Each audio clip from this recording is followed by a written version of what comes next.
So instead of organizing and segmenting currencies by geography and transaction size, we organize currencies by the potential opportunity. And the way we do this in the first step, and there are further steps that we go through later in the video series, but the way we do this in the first step is to segment into four main categories, which are X commodity floating, X commodity pegged, commodity floating, and commodity pegged. So what we're doing is we're filtering here by currency regime and commodity exposure.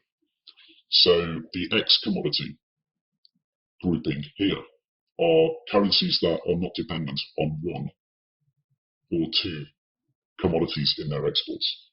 And these split up into floating and pegged regimes. Then we have the commodity floating and pegged, which are countries that are split up by or filtered by their dependency on one or two commodities and then by their regime. It's important to start getting familiar with these definitions because we build on these things later in the video series. And the Forex markets organized sheet, we have the breakdown in the presentation. So back to this point, what's more important is that we need to start looking and understanding how we capture and segment volatility rather than segmenting by geography and size of transactions. Floating and pegged regimes and commodity dependency is the main way we do it. And what you've got to start thinking about is how countries, the value of their currency, how a country's value of currency depends on factors outside the country itself. So the phrase we use here is exogenous factors. So exogenous factors are factors that affect the value of a currency, but they are outside the control of central authorities within the country. So for example, if you're a country that depends very heavily on one trading partner on the other side of the world, but that trading partner has a difficult time in their economy, that is going to have an effect on your currency as a country, whether you like it or not. It's an exogenous or exogenous factor that is affecting the value of your currency. It's out of your control. Now, these are very important to professional traders because this is one of the drivers of volatility. And that's why we segment by commodity and by regime. And we've got the results here of our breakdown from the Forex markets organized sheet. And the first thing we look at is the X commodity floating currencies. And what we find is we break down, first of all, by developed float. So what do we mean by that? We mean developed economies that have floating regimes that are not dependent on commodities.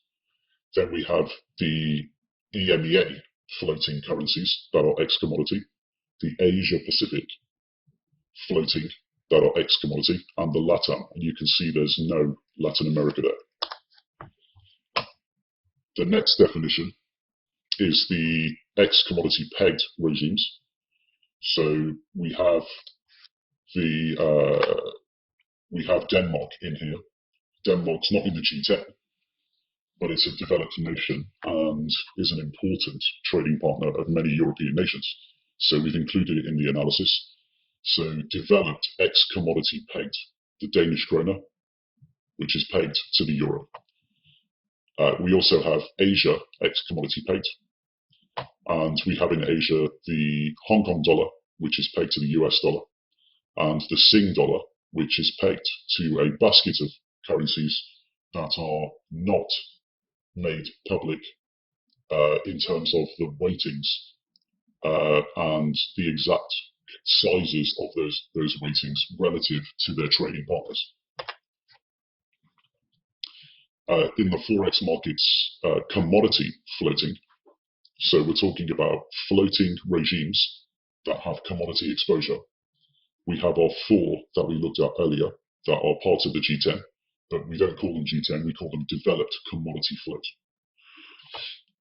We have our EMEA commodity float, our Asia commodity float, and Latin America commodity float. So all of these are floating regimes that have significant exposure in their exports to one or two commodities. And then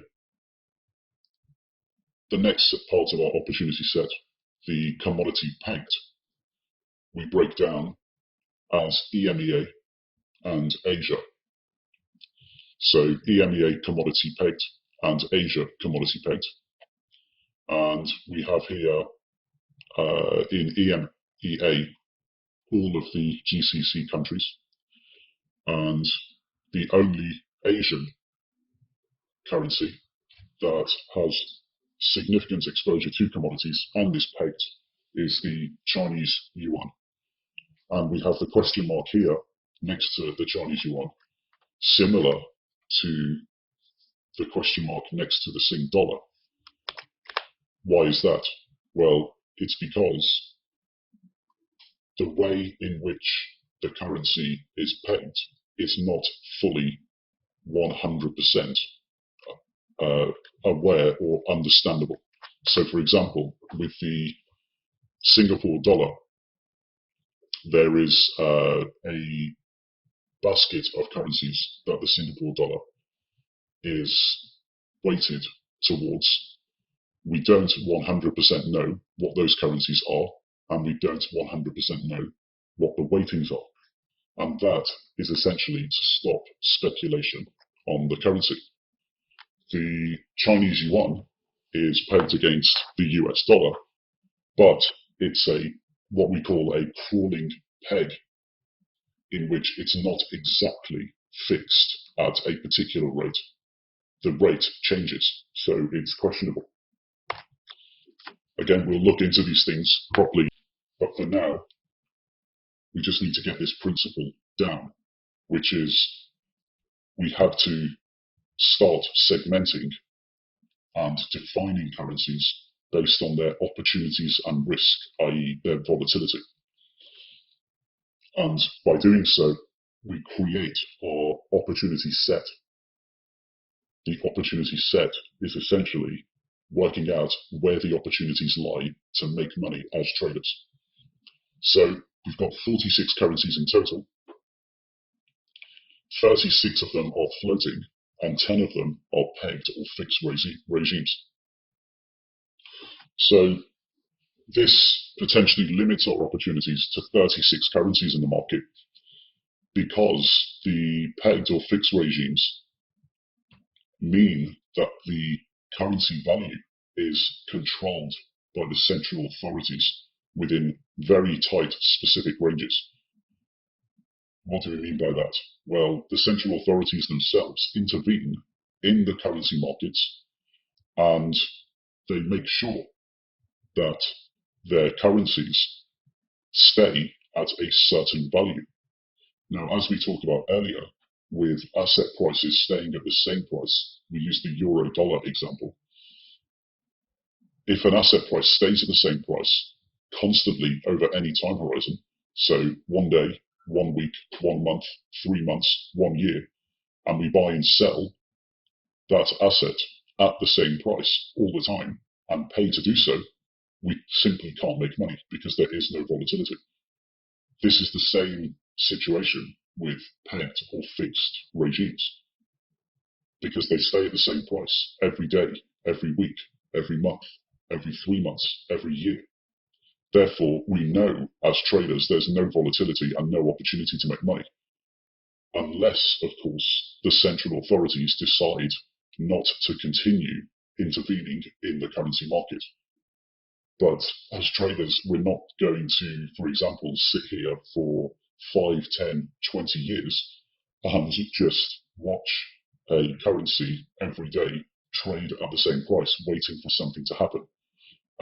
We need to just segment by volatility and opportunities and focus on where the opportunities are on a consistent basis.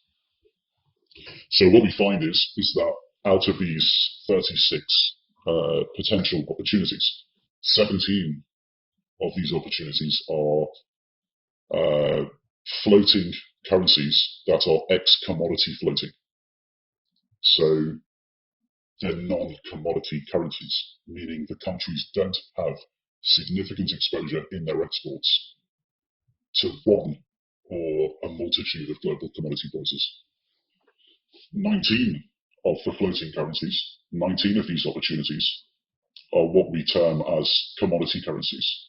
So the countries have got significant exposure in their exports to one or two commodities. What we also find is that 4 of the currencies have significant commodities exposure.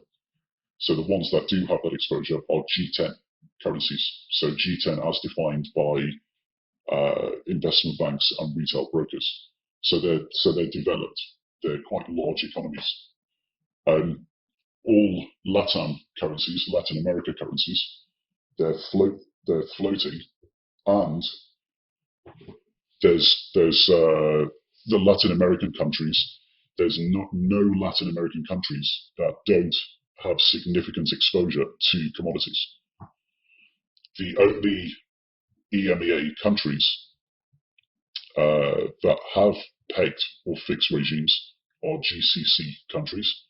And we also find that Denmark is the only developed economy with a pegged or fixed regime. And the DKK, the Danish kroner, is pegged to the euro.